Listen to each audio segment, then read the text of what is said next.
Ni hao para senior, balik lagi sama Bang Dai nih cuy. Bagaimana kabarnya hari ini? Semoga selalu dalam keadaan sehat ya cuy. Ya seperti biasa kita gaskan aja langsung ke chapter 218 guys. Ya tapi sebelum lanjut minimal like dulu lah. Terus subscribe sekalian kalau senior berkenan. Hohoho. Ya udah kita gaskan aja ke alur ceritanya.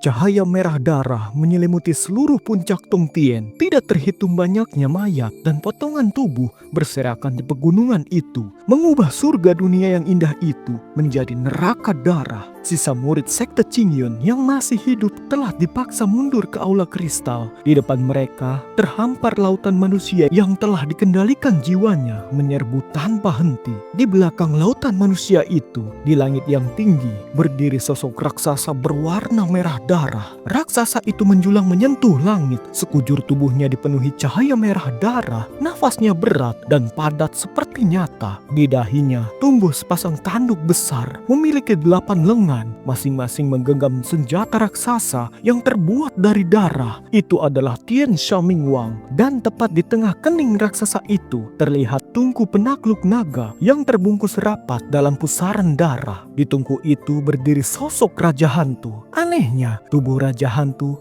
telah setengah menyatu dengan tungku. Hanya bagian dada ke atas dan kepalanya yang masih berada di luar. Sementara sisanya telah menjadi satu dengan pusaka kuno itu. Dari kejauhan, wajah Raja Hantu tampak bengis dan dipenuhi kegilaan. Hampir tidak ada bedanya dengan para manusia yang jiwanya dikendalikan di bawahnya. Ia tertawa dan berkata, "Dasar sampah-sampah Qingyun, sekarang kalian rasakan kekuatanku." Di mana Dao Xuan? Dao Xuan si anjing tua, kenapa kau belum keluar juga? Bukankah kau selalu menyelamatkan dunia? Bukankah formasi pedang Zushi yang tidak pernah terkalahkan? Mengapa hari ini kau seperti kura-kura yang bersembunyi dalam cangkangnya? Setiap beberapa saat, Tian Xiaoming Wang mengeluarkan raungan menggelegar. Lalu dari kedua matanya memancar cahaya sinar darah raksasa yang menyapu ke bawah. Dimanapun sinar itu lewat, para manusia boneka yang masih utuh menjadi semakin buas. Yang terluka sembuh seketika dan kembali menyerang. Yang paling mengerikan, siapapun yang masih waras jika tersapu cahaya itu akan segera kehilangan akal sehat, berubah menjadi boneka pembunuh yang tak mengenal rasa takut. Wajah Master Pu Hong dan para tetua lain berubah serius saat cahaya merah mendekat. Ia berteriak cepat, "Cepat menyingkir!" Cahaya itu membuat orang dikendalikan jiwanya. Jeritan tragis bergema di seluruh pegunungan Qingyun. Wajah Master Pu Hong pucat pasi. Ia menggertakkan gigi lalu mengabaikan pantangan Buddha dan berteriak keras, "Bunuh orang-orang dari aliran kebenaran yang sudah dikendalikan." Sesaat kemudian rasa sakit melintas di wajahnya. Namun saat ini bukanlah waktu untuk menyesal. Dao Xuan masih hilang. Hanya dia, pemimpin tertinggi di sana. Ia paham situasi sudah di ujung tanduk. Hanya bisa bertahan sebisanya. Tanpa banyak ragu, ia berdiri menjadi pemimpin aliran kebenaran. Dengan arahannya, para pasukan aliran kebenaran menyerbu, membunuh mereka yang sudah dikendalikan jiwanya. Di antara kerumunan itu, Lu Sueci juga bertarung. Namun perlahan, gerakannya makin melambat. Lengannya terasa berat. Jeritan putus asa di sekelilingnya tidak lagi terdengar jelas. Telinganya seolah mati rasa. Ia sangat kelelahan. Tapi musuh terus menyerbu. Menyerang tanpa henti. Ia menggertakkan gigi, menghunus pedangnya, memukul mundur mereka. Saat hendak menangkis tebasan pisau besar di sampingnya, tiba-tiba mendadak kakinya goyah. Tenaga di tubuhnya lenyap seketika. Lu Sueci terkejut, memaksa tubuhnya berputar menghindar. Pandangannya berkunang, kepalanya pusing. Sesaat kemudian, rasa sakit hebat menghantam bahu kirinya. Darah menyembur deras. Rasa sakit itu justru memicu sisa tenaga di tubuhnya. Ia menggertakkan giginya, melawan. Tian yang menebas dan menjatuhkan musuh di hadapannya. Tapi bersamaan dengan itu, beberapa bayangan buas lain sudah menerkam. Hati Lu Sueci dilahap keputusasaan. Saat itu, tidak ada rasa takut di wajahnya. Ia menarik nafas panjang, seolah pasrah pada takdir, lalu memejamkan mata. Tangannya berbalik, pedang Tienya meluncur perlahan menuju lehernya. Dengan suara lirih, ia berbisik, "Xiaofan." Namun, pada detik genting itu terdengar suara keras. Kekuatan besar datang dari belakangnya, mencengkeram lengannya, menghentikan pedang Tienya hanya sejengkal dari lehernya. Bersamaan dengan itu, angin kencang berhembus. Gelombang kejut meledak, menghantam para musuh di sekitarnya hingga terpental. Lu Sueci terperanjat, membuka matanya dan melihat Guru Suiyue di depannya. "Guru," ucap Lu Sueci. Guru Suiyue meski berhasil memukul mundur musuh, wajahnya pucat, nafasnya tersengal, namun sorot matanya masih tajam dan tegas. Dengan suara lantang ia berkata pada Lu Sueci, "Sueci, hiduplah. Dengarkan gurumu. Teruslah hidup." 今日便由我小竹峰 Belum sempat selesai, tubuh Suiyue mendadak bergetar, wajahnya semakin pucat. Lu Sueci kaget, ia berteriak, "Guru, apa yang terjadi denganmu?" Sebilah pedang panjang berlumuran darah menembus dari dada Suiyue. Tubuhnya terguncang hebat, namun ia mendadak membalikan tubuh dengan teriakan lantang, melepaskan satu hantaman telapak. Seketika, penyerang di belakangnya terpental jauh. Suiyue tidak mampu lagi berdiri. Akhirnya, tubuhnya ambruk terjatuh. Pikiran Lu Sueci mendadak kosong. Entah dari mana tubuhnya mendapatkan tenaga. Pedang Tienya memancarkan cahaya menyilaukan. Seketika, semua musuh terhempas. Darah dan daging berterbangan kemana-mana. Mati di bawah tebasan Tienya. Setelah itu, ia berlari terhuyung-huyung ke arah Guru Suiyue. Meraih tubuhnya. Sambil menangis, ia berkata, Guru, apa yang terjadi? Guru, jangan pergi." Luka di dada Suiyue terlalu dalam dan mustahil untuk diselamatkan. Bahkan cahaya di matanya pun perlahan memudar. Namun, ia masih bisa mendengar tangisan murid kesayangannya. Wajah pucatnya menampakkan senyum terakhir. Menatap Lu Sueci, ia terengah-engah berbisik pelan, "Sueci, ingatlah, tetaplah hidup." Setelah berkata, Guru Suiyue seakan kehilangan semua kekuatannya. Tubuhnya bergetar lalu terkulai lemah. Matanya pun perlahan terpejam.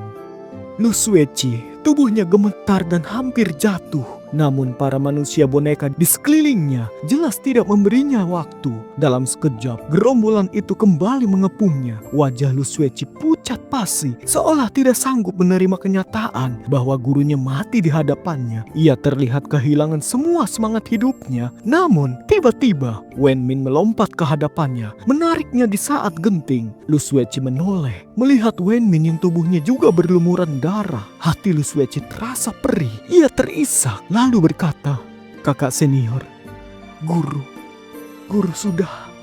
Mata Wen Min juga berlinang air mata, tetapi ia menggertakkan giginya erat-erat. Pedangnya menahan serangan musuh, sementara tangannya menggenggam erat Lu Sueci. Lalu ia berteriak, "Sueci, dengarkan kata guru.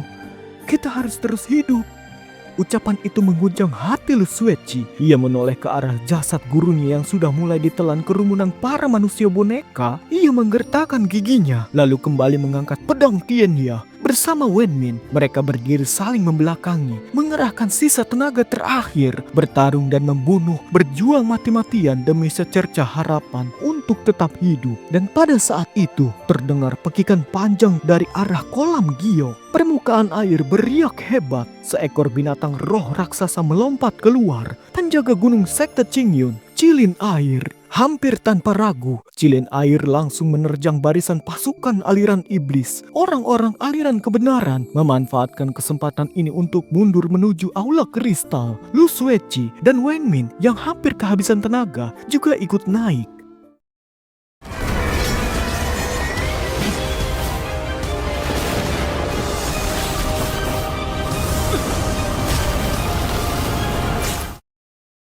Untuk sementara, di dalam aula kristal, sinar darah itu belum mampu menembus ke dalam dan mengenai mereka. Namun, hawa putus asa tetap menyelimuti semua orang. Di depan mereka, tidak berujung dan tidak terhitung jumlahnya, para pasukan boneka manusia terus menyerbu. Tenaga mereka pasti akan habis juga pada akhirnya. Dan atap aula kristal di atas kepala mereka tidak akan bertahan lama. Atap itu sudah beberapa kali terkena serangan dan kini tampak rapuh. Aliran kebenaran telah dipaksa mundur sampai ke titik akhir. Di tengah lautan mayat dan darah, mereka telah kehilangan begitu banyak orang. Seluruh ketua puncak dan tetua aliran kebenaran telah gugur di hadapan para murid muda, mempertahankan kehormatan terakhir aliran kebenaran. Tidak ada seseorang pun dari tetua dan para ketua mundur atau melarikan diri. Bahkan Cilin Air juga telah terluka parah oleh Tian Shamingwang, terjatuh ke dalam kolam giok. Hanya Zheng Shuchang, ketua puncak angin,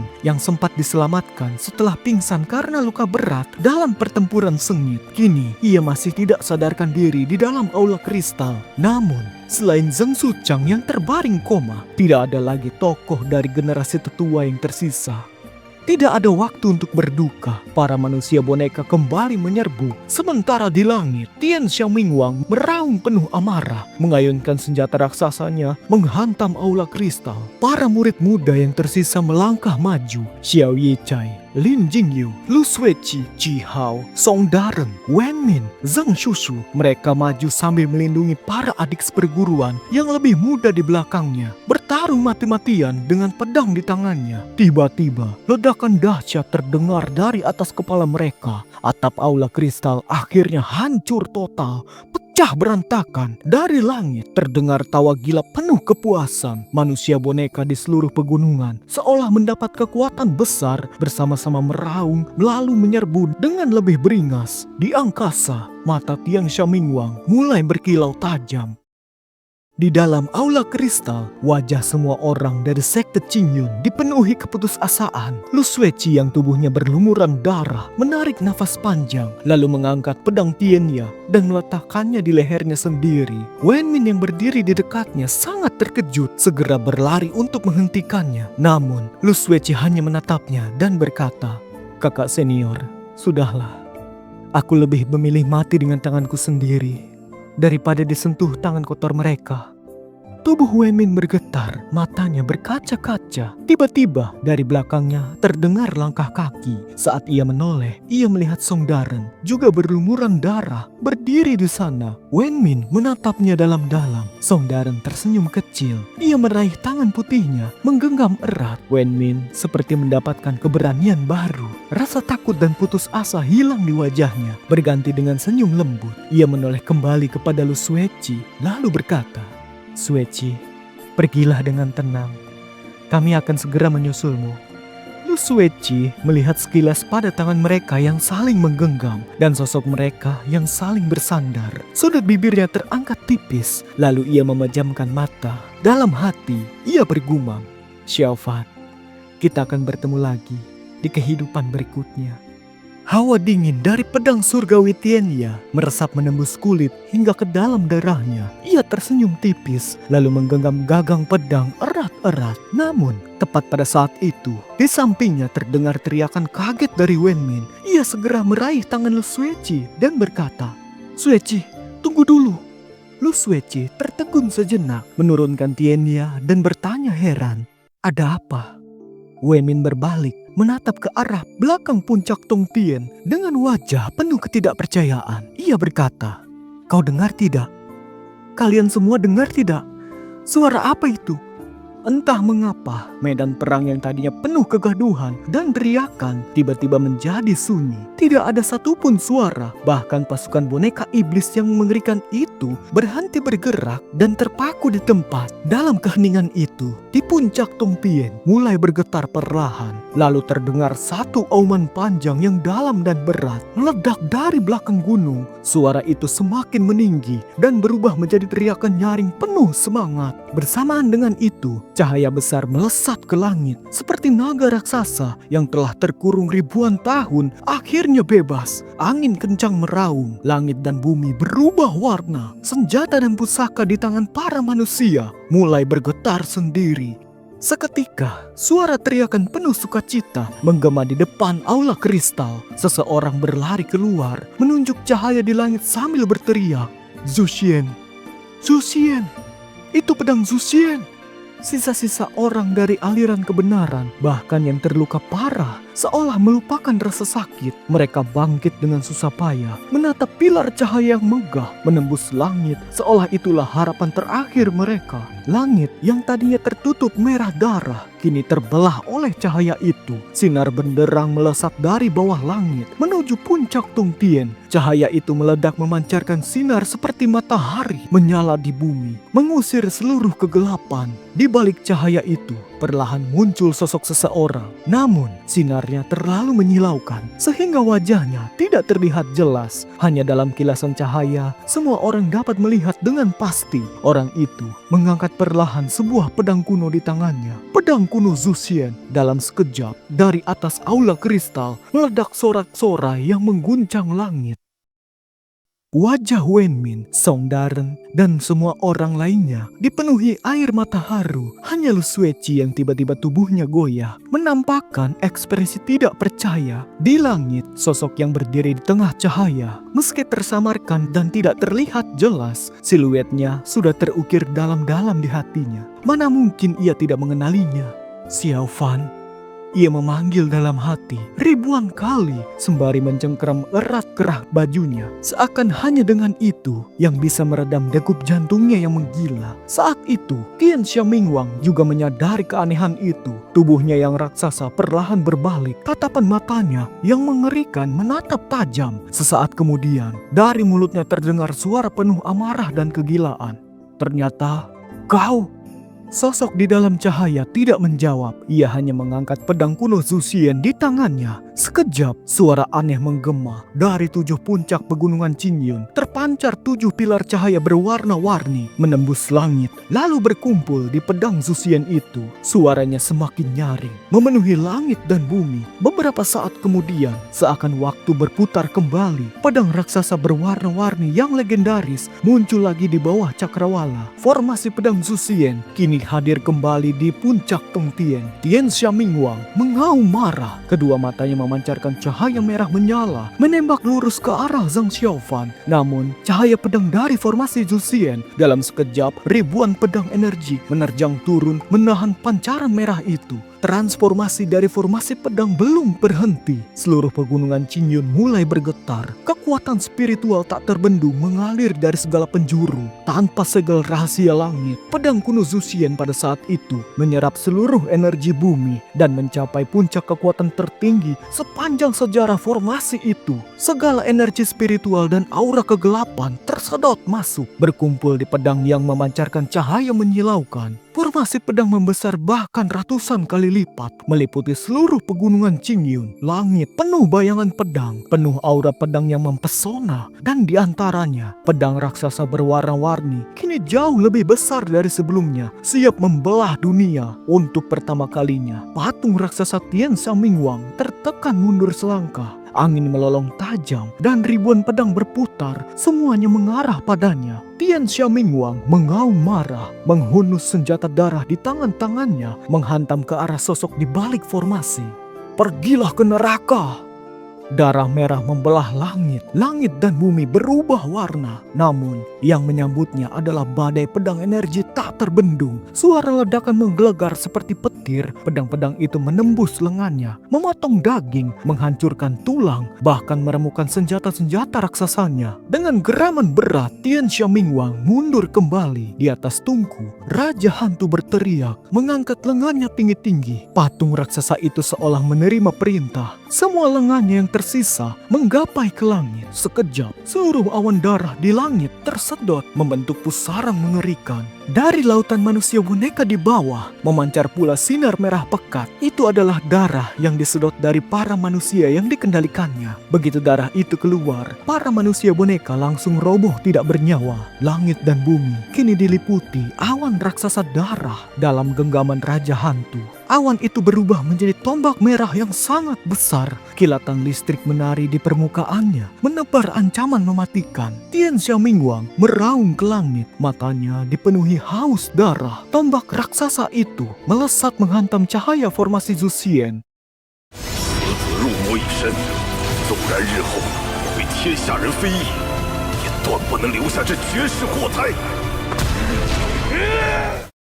Di puncak Tongtian, meski semua percaya pada formasi pedang Zuxian, tapi melihat kedahsyatan kekuatan lawan membuat wajah mereka pucat dan tidak mampu berkata-kata. Lu Sueci menatap langit dengan wajah sepucat salju. Sosok di dalam cahaya pedang tidak menghindar. Dengan kedua tangan menggenggam pedang, tiba-tiba dunia menjadi sunyi. Langit meredup. Kegelapan pekat menelan dunia. Dari dalam formasi raksasa itu, semua warna tiba-tiba menghilang. Ribuan pedang di langit berkumpul menjadi satu. Sebuah pedang putih menyilaukan yang memancar panas membara. Pedang kuno Zuxian membawa aura penghancur langit dan bumi, menebas ke bawah dengan kekuatan tidak terhentikan. Tombak raksasa merah darah itu langsung patah menjadi dua. Cahaya pedang Zuxian terus melaju, menembus langit, membelah seluruh kabut merah di cakrawala hingga tiba di hadapan patung raksasa. Tian Xiaomingwang, Raja Hantu berteriak, "Tidak mungkin, tidak mungkin.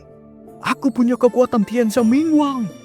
Sebelum kata-katanya selesai, di balik cahaya yang menyilaukan itu, sepasang mata tenang menatap sosok raksasa itu, lalu menebasnya. Seketika, teriakan memilukan mengguncang langit dan bumi. Satu tebasan pedang memisahkan langit dan kehampaan, membelah Tian Xiaomingwang menjadi dua bagian. Patung raksasa itu terhuyung ke belakang. Sesaat kemudian, suara aneh dan menusuk telinga terdengar di udara. Lalu semua orang melihat tungku penakluk naga perlahan retak, terbelah menjadi dua, jatuh dari langit. Namun, sebelum menyentuh tanah, tungku itu berubah menjadi abu bersama tubuh manusia yang ada di atasnya, lenyap di antara langit dan bumi. Tian Xiaomingwang mengeluarkan raungan penuh kemarahan, lalu tubuhnya meledak menjadi kabut darah yang tercerai-berai, menghilang tanpa jejak. Di udara, formasi pedang Zuxian perlahan memudar dan sosok yang mengendalikannya pun telah menghilang, seolah tidak pernah ada. Di aula kristal, semua orang saling berpandangan, seperti tidak percaya semua sudah selesai.